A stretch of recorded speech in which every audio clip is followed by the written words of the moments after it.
Good evening, everyone. Good evening. So I'm very thankful to all of you who are here, who made it to our meeting this evening of the York NAACP. Please also be reminded that our meetings are every fourth Tuesday at 6:30 at Crispus Attucks here at 605 South Duke Street. So hopefully we'll also see you in May. We, as you see, are videotaping. The plan for today, because these candidates were so gracious to respond to our last-minute requests, the plan for today is that they each would give about a 5-minute presentation. And I did ask them to consider the issues that are important to us as an organization. So if you have a pressing question, because we weren't really going to go back question and answer, but if you do have a pressing question at the end of, say for instance, the 10th Congressional District candidates, then raise your hand so we'll know. But otherwise, what we were thinking is this was a meet and greet. There's some snacks over to my right. Please help yourself too. But after they give their stump speeches, that you can have some personal interaction with these candidates. Because sometimes what they say at the podium doesn't always show who they are as a person. And one of the things that I absolutely know is you're putting people in those positions and you need to know who they are. And know whether or not they have your interests at heart, whether or not they will be serving you or some other interests. So we want you to vote. And we want you to be informed voters, because we understand that the more you know, the more willing you are to go out to vote and speak to others about voting.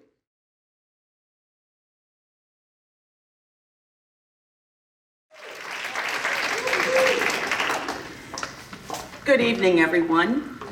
Notice she didn't ask, are there any candidates for the 95th, because I'm it. Now, you can look at that a couple different ways. Thank you. You can look at it that people have become so,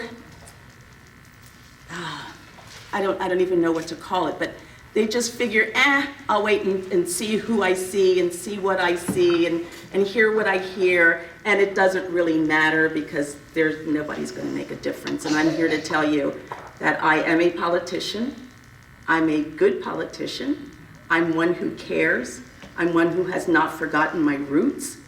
And I'm one who's going to continue to be in Harrisburg to fight for all of the things that matter to you. And I'm hoping that the reason nobody stood up is because they saw that in me and they didn't want to have to do the work. So to them, I say thank you. And to you, I say thank you very much for having enough confidence and enough faith in me to raise me to this position. So most of you know my story. I'm born and raised in the city of York, graduated York High, started college career at Gettysburg, dropped out, came home, got married, had babies, went to work for Caterpillar for 27 years. As I was walking out of Caterpillar with all of my belongings, I walked into Penn State and continued and went on and got my bachelor's degree in business administration. Followed that with working for the city for about 1.5 years, where I was the neighborhood resource specialist, and it was my job to go around and talk to all the neighborhood associations to find out what their concerns were. I didn't know anything about public service, never even crossed my mind that I would be doing what I'm doing today. But it was the citizens, the residents of the city of York, who taught me everything that I know. They nurtured me, they fussed at me, they still fuss at me when I don't get it right, and that's okay, because it makes me stronger and it makes me better. And I am ever so grateful to all of my constituents now in the 95th for still continuing to come in to tell me when I'm doing something right and when I don't quite have it right. And they're not afraid to stop me in the grocery store to let me know that.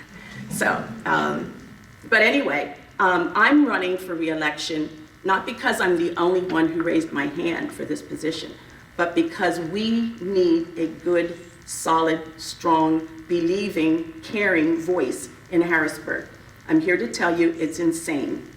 Somebody asked me earlier tonight, how's Harrisburg? I said it's insane, but that's okay, because I do insanity very well. So I'm not afraid to stand up for those things that I believe in. Some of the issues that we have addressed so far have been women's rights issues. I currently have a bill that's in the Education Committee, that is House Bill 1633, that addresses campus sexual intimate partner violence.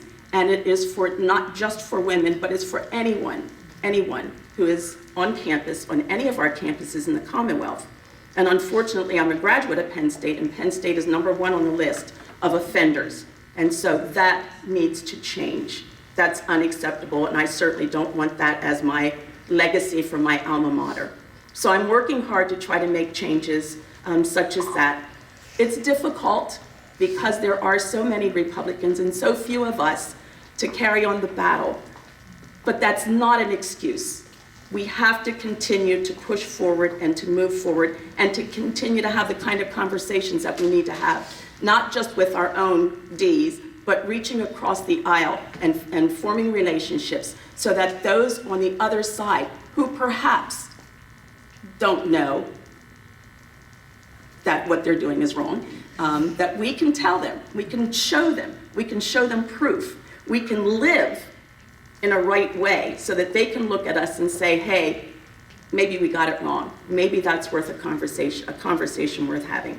So some of the issues that I've worked on in addition to women's rights and increasing, I know I'm running out of time, I apologize, increasing the minimum wage, because we all know that the best way to defeat poverty is with a good, strong economy.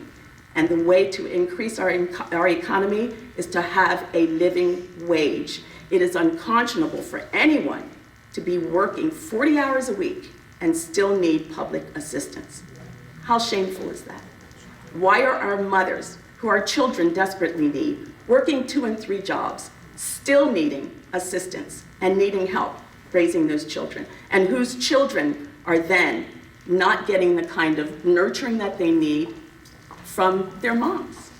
Education is very important. I serve on the Education Committee. I have 28 schools in my district. I've been in every single one of them twice, and I love going in and reading to the children. I get questions from babies who want to know, do you have a boyfriend? Who I tell them I did, but I married him and now he's my husband, so I don't have a boyfriend. All the way to seniors at Suburban, who is out of 500 school districts. I serve York High, who is number 498, and Suburban, who is number 5 on that list. And when we think about where they are and what they're thinking about, and we think about their entitlement, I'm here to tell you, when I looked into the faces of some of those children, I saw fear. They're afraid to go to school for fear of are they gonna make it home? And so a question from, do you have a boyfriend, to what are you going to do as a legislator to fix, to make us feel safe, to do some real sensible gun legislation? I would love to do it. There is good legislation that is on the table. Unfortunately, again, as a Democrat, our bills are being held in committee. And who said about Darryl Metcalf? I'm there with him, and I have to tell you, it's insane. Who came out and said specifically, anytime he gets a Democratic bill, he holds it. He doesn't even put it up for a vote. He doesn't even put it up for a vote. We need good, strong, solid Democratic leaders in the House of Representatives so that we can support our governor, who is doing great things for the Commonwealth. I know I could go on for another half hour, but I won't. I will close by saying thank you all very much. I appreciate your support. Please get out and vote on May 15th. I hope as you're voting, you'll vote for me, and I will continue to work hard for all of you. Thank you so much.